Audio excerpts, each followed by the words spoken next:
Oke, selamat pagi buat kita semua. Perkenalkan nama saya Supardi dengan NPM 247828033 dan kali ini saya akan mengerjakan tugas lab session 5 ya. Lab session 5. Nah, di sini berjudul NetMiko dan YAML. Jadi apa sih NetMiko dan apa itu YAML? Mari sama-sama kita membahas. Nah, jadi sebelum kita membahas mengenai NetMiko, kita perlu tahu terlebih dahulu sebenarnya apa sih Paramiko itu. Secara umum sebenarnya Paramiko itu digunakan untuk koneksi SSH atau secure shell, ya secure shell, secure SHL, shell gitu. Dan ke perangkat lain gitu. Jadi selain dia mengkoneksikan ke SSH, dia juga bisa mengkonfigurkan ke telnet dan yang lainnya. Jadi ya bisa masuk kemana aja dah. Nah lalu si Parmiko ini dia nggak punya fitur khusus yang dalam artian dia itu emang sebuah perangkat ya untuk digunakan untuk banyak banyak hal. Jadi dia memang buat perangkat umum aja. Nah, dia tuh dan di sini ada beberapa kelemahan dari Paramiko. Paramiko itu pertama perintahnya harus diketik manual. Jadi ada banyak perintah-perintah yang emang harus diketik manual. Misalnya kita mau ngetik enable, terus kita mau enter itu kita harus pakai slash n slash itu buat mengenternya. Kalau enggak ya dia nggak bisa di enter. Kalau misalnya kita pakai yang lain, mungkin nanti akan dibahas lagi, dia nggak perlu pakai slash n. Nah, output, terus outputnya juga harus diparsing. Jadi dia nggak bisa langsung jadi gitu outputnya. Dia harus diparsing dulu. Nah tapi ya ini kelebihannya dia itu lebih fleksibel karena bisa digunakan untuk mengakses server umum. Nah kelemahannya juga si Paramiko dia itu harus menggunakan time.sleep. Nah apa itu time.sleep? Time.sleep itu digunakan untuk contohnya gini, kalau kita mau konfigur switch ataupun router, kita kan bisa kita klik enable, pasti kita enter kan. Setelah kita enter itu biasanya dia ada delay untuk memunculkan output lainnya. Misalnya gini, kita mau mana pindah kita buka router ya. Misalnya, misalnya kita enable kan. Set. Nah, dia untuk muncul itu dia kan ada delay lu sepersekian detik. Nah, itu yang kalau misalnya si Paramiko tidak diberikan time.sleep beberapa sepersekian detik gitu, 1 detik bisa atau 0,5 detik, maka dia akan langsung enter-enter aja. Jadi perintahnya akan misalnya bisa enable atau configure terminal langsung ini, langsung selanjutnya perintah kayak interface VLAN gitu. Karena dia kalau nggak di time don't sleep, delaynya nggak ada, maka dia akan terjadi error biasanya. Jadi kita belum ini udah enter-enter aja ya. Seperti itu contohnya. Nah kalau NetMiko, NetMiko itu dia sebenarnya dia itu dibangun atas dasar si Paramiko. Kalau Paramiko kan bentuk umumnya, kalau NetMiko itu dibuat khusus untuk perangkat jaringan. Nah, dia juga punya driver-driver bawaan yang emang dikhususkan atau untuk membantu si pengguna itu untuk menggunakannya dalam automasi jaringan. Dia juga lebih ringkas. Terus tugas-tugas yang terkait dengan perangkat jaringan itu dia lebih sedikit. Kalau kita lihat perbandingannya si NetMiko dan Paramiko, ya, kita lihat tetap ada loginnya. Loginnya seperti ini, device. Terus untuk apa nih? SSH-nya dia perlu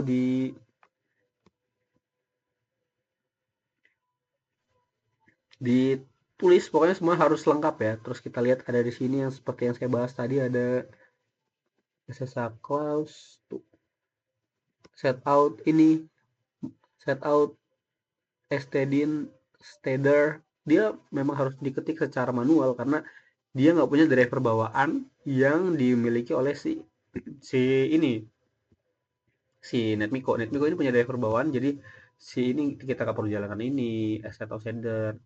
Terus lagi tuh kita lihat ada di sini net connect device. Terus tapi dia untuk connect dia perlu masukin host, username, passwordnya seperti itu. Nah, nih kalau kita lihat di sini lebih jelas ya kelihatannya ya. Dia juga ada time loop sleep yang seperti saya bilang tadi. Terus dia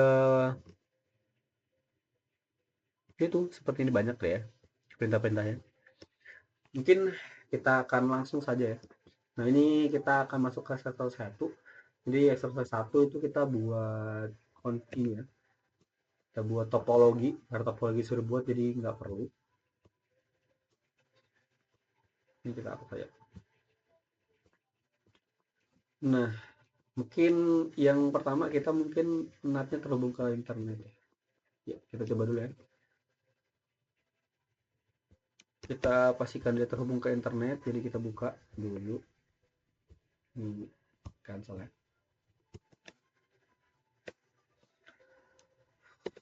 Coba kita ping Google, aduh panjangan.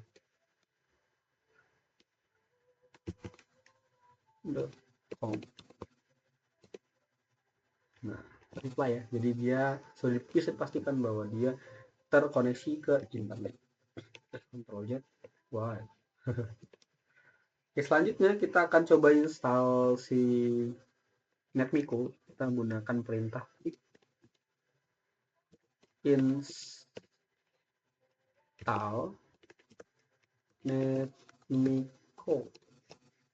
Tapi karena saya sudah install, seharusnya dia nggak perlu banyak. Sebentar ya. Kita lihat lagi di sini. Install NetMiko menggunakan pip. Terus kita membuatkan sebuah script Python dengan NetMiko untuk mengonfigurasi membuat VLAN 10 router mengaktifkan interface loopback. Oke. NetMiko Pythonnya harus 3.9 ya.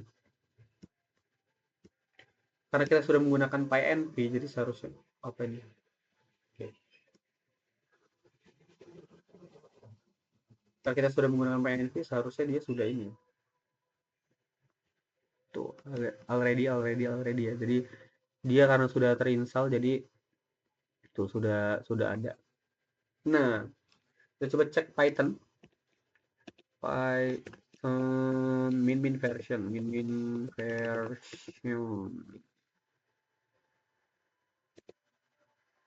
3.9 ya, karena ini sudah ada PyNV nya. Oke, kita akan membuat sebuah file. Filenya ini bernama, saya sudah ada file Pythonnya. Nah, ini NetMiko. Jadi tujuan utama tadi kita suruh membuat switch VLAN 10 dan loopback 6 ya. Loopback 10. Ini jadi ada di switch dan juga di router. Nah, ini VLAN 10. Nanti dia akan membuat si VLAN 10 dan show interface brief.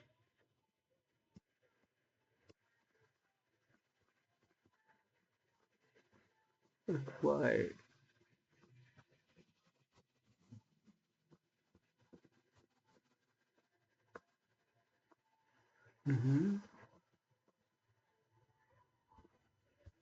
No. VLAN terus interface loopback. Oke, kita langsung saja lah ya.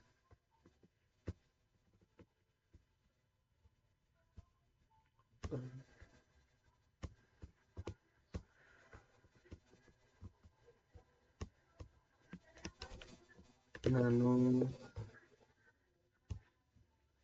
netmiko.com. Bukan yang ini. netmiko.com.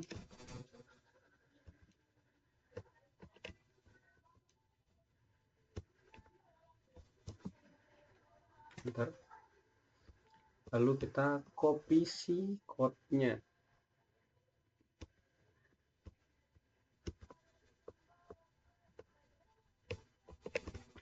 Sebelum menjelaskan YAML ya, nanti kita jelaskan kalian ketika kita masuk ke YAML ya.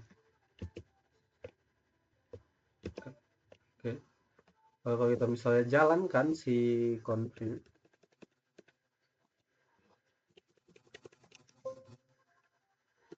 Python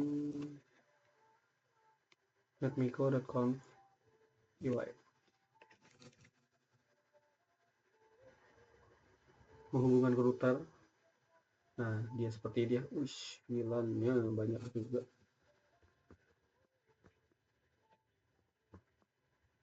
Ya, ini Kenapa VLAN-nya banyak? Karena di perintah sebelumnya kita sudah membuat VLAN yang banyak ya. Ya, ini ya, VLAN 10 ada, sudah aktif. Terus dia lihat konfigur VLAN briefnya. Loopback 0 ada di sini ya. Ya, seperti itu. Mungkin kita bisa langsung lanjut saja. Selanjutnya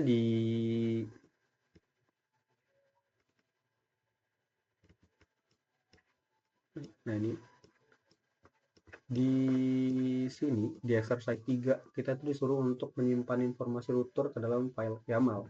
Nah, jadi apa sih YAML itu? Nah, YAML itu dia merupakan sebuah, ini kalau kita baca di sini, mana YAML? Introduction of YAML. Jadi YAML itu yang adalah singkatan dari YAML Ain't Markup Language ya. Agak aneh sebenarnya namanya, kita lihat di sini YAML tapi singkatannya YAML juga di sini. YAML Ain't Markup Language adalah sebuah format data ya. Dia sama kayak JSON, kayak CSV gitu. Dia adalah sebuah format data humanable. Jadi human readable. Jadi dia kalau isi JSON, kalau kita lihat si JSON kan dia agak panjang ya. Nih, ini JSON. Terus dia mesti pakai petik dua. Terus buat ininya kita mesti pakai kurung-kurung. Kalau si YAML ini dia mempermudah itu. Jadi dia lebih terlihat seperti ini ya. Untuk dalam bentuk si ini apa namanya? Tabel. Kalau dia mau buat tabel ya dia tinggal menggunakan strip-strip seperti ini. Jadi kelebihannya si YAML ini ya dia karena emang dikhususkan untuk supaya mudah dibaca oleh manusia, makanya dia lebih simpel. Terus dia juga bisa mendefinisikan alur kerja otomatis dan dataset. Misalnya daftar VLAN. Seperti itu dia pakai si YAML. Nah, YAML dengan NetMiko dia itu saling berhubungan. Jadi si YAML ini kita bisa membuat ini tadi. Nah, ini file device.yaml. Jadi dia nanti kita setiap mau ke dalam si ini mau import, coba kita lihat ya. Kalau kita lihat kode tadi, kalau kita mau login gitu, kalau kita mau configure kan kita harus import si ini dulu, si hostname, username, password sama secret. Nah, tapi kalau kita pakai YAML nanti kita tinggal klikkan atau kita isikan di dalamnya itu device.yaml supaya dia bisa masuk ke dalamnya. Sebelum itu kita install dulu. YAML juga dia merupakan sebuah ini ya, library juga ya termasuknya, karena dia kalau menginstalnya menggunakan pip install.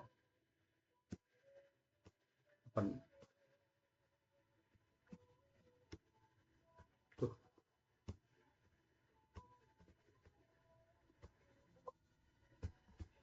kebuka ya. Coba kita ls device YAML. Udah dari sini kita rm dulu ya. Rm devices YAML.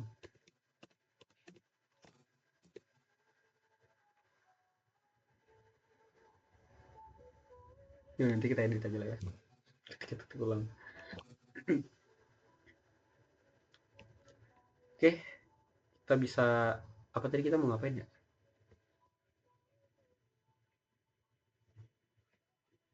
Oh, kita mau ngecek si ya, kita mau buat si device.yaml. Mari kita buka saja. Nah, nano de dot yml. Salah coy, pantesan rm de dot yml. Nah, baru ke device. Kalau kita Alex, sini sudah tidak ada device.yaml ya. Nah, sekarang kita bisa nano. Kalau ini rm kita buat dengan nano devices.yaml. Nah, ini akan berisi dari informasi login, yang ada di dalam si router dan juga switch. Nah, di sini kita lihat device-nya namanya ini. Device-nya ini device type-nya itu kisco.ios. Ini tetap harus ada ya. Kalau buat hostnya itu tergantung dengan IP yang kita punya. Ini IP dari switch saya. Terus ini si username-nya ini, passwordnya ini, lalu secretnya adalah password sebelum kita masuk ke dalam enable. Nah itu. Nah ini buat ini sama aja. Copy aja ya. Copy saja. Oke, copy. Kita kontrol S, kontrol F. Sudah. Selanjutnya kita akan membuat yang namanya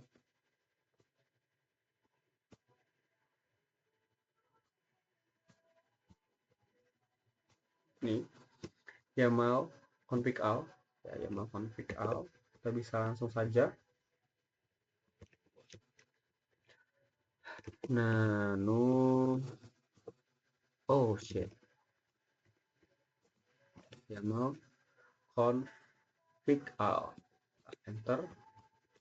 Ini code-nya bisa kita copy saja. Kontrol. Oke. Ya, kita bisa lihat di sini. Kontrol S, kontrol F.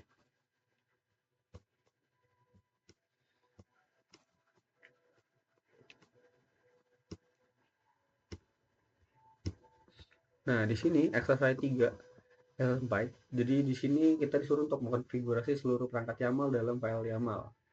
Nah, jadi dia akan menambahkan informasi perangkat switch di device.yaml, dia akan memodifikasi juga si yaml.count.py ini.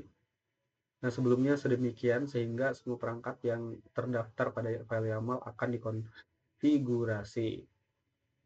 Nah, dia akan mengkonfigurasi interface loopback 1, terus dia juga akan membuat VLAN 100. Dan sudah ada sebenarnya, tapi ya kita buat saja. Oke, bisa langsung saja ya.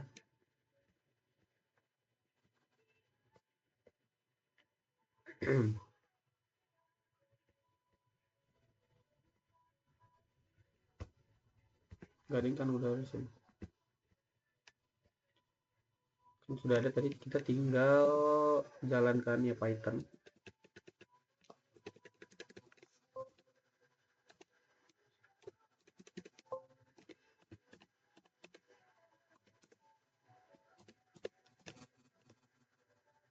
Nah, dia akan menghubungkan. Nah, tadi kan kalau kita lihat tadi perbedaannya lumayan cukup ya. Kita bisa melihat si ini tadi, kita nggak pakai login lagi karena loginnya dia udah langsung dari YAML, dia langsung ini with open device.yaml. Jadi dia akan langsung masukin si loginnya itu dari ngambil loginnya itu dari si device.yaml. Nah, kalau misalnya ada banyak, ya kita tinggal klik aja. Kalau coba kita bayangkan kalau setiap kita mau konfigurasi dan kita harus ketik lagi si kode-kodenya ini, kode apa buat login. Itu kan memakan waktu yang lumayan lama. Terus ini, nah ini dia membuat VLAN 100, name VLAN 100 net. Nih. Dan ya seperti ini. Terus selanjutnya kita akan sedikit menjawab beberapa pertanyaan dari sini. Nah, ini ada apa kelebihan dari NetMiko dibandingkan dengan Paramiko? Ya tadi ya, kelebihannya adalah NetMiko itu dia lebih terkhusus untuk si mengotomasi jaringan ya. Jadi memang karena NetMiko itu dikhusus untuk mengotomasi jaringan, jadi dia lebih banyak kayak lebih lebih banyak fitur-fiturnya yang memang bagus banget. Kayak misalnya banyak juga apanya ya? Eh ya lebih ringkas lah untuk mengotomasi jaringan. Terus sebutkan fungsi NetMiko yang dipanggil untuk mengirimkan perintah show. Mana perintah show? Kita bisa cek buku saya. Perintah show, perintah show, perintah show, perintah show, show. Nah, ini dia. Print, consent, comment, show IP interface brief. Nah, ini Selanjutnya, sebutkan fungsi netmiko yang dipanggil untuk menyimpan konfigurasi yang telah dilakukan.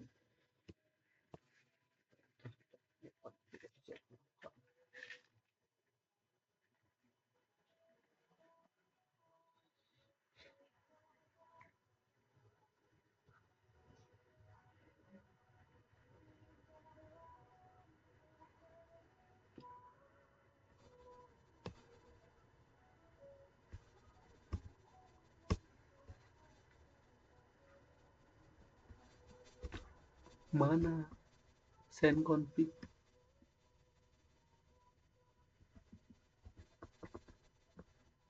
Nah, ini ya. Ini. Misalnya, apalagi apa itu pip atau perbedaannya dengan perintah pip apt install. Kalau pip itu kan adalah perintah untuk menginstal library dari Python yang seperti yang saya jelaskan. Kalau apt ya dia untuk menginstal aplikasi seperti Python, terus ada banyak aplikasi lainnya yang ada di dalam si Linux. Jadi ya apt install ini digunakan untuk menginstal dari Linux seperti itu. Kalau pip install sebenarnya di Windows mungkin bisa.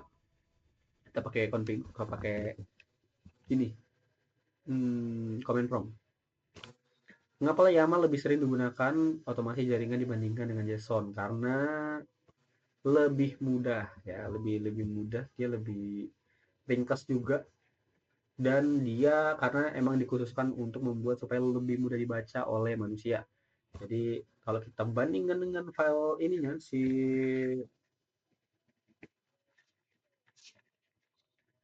ini JSON ya. Nah, ini kita bisa lihat bahwa banyak sekali ya, banyak sekali. Dan fun fact-nya adalah untuk ini kan string, ini kan banyak banyak banget ya, ada apa namanya, ada list, ada tabel dan lain-lainnya. Dan kita lihat di sini banyak sekali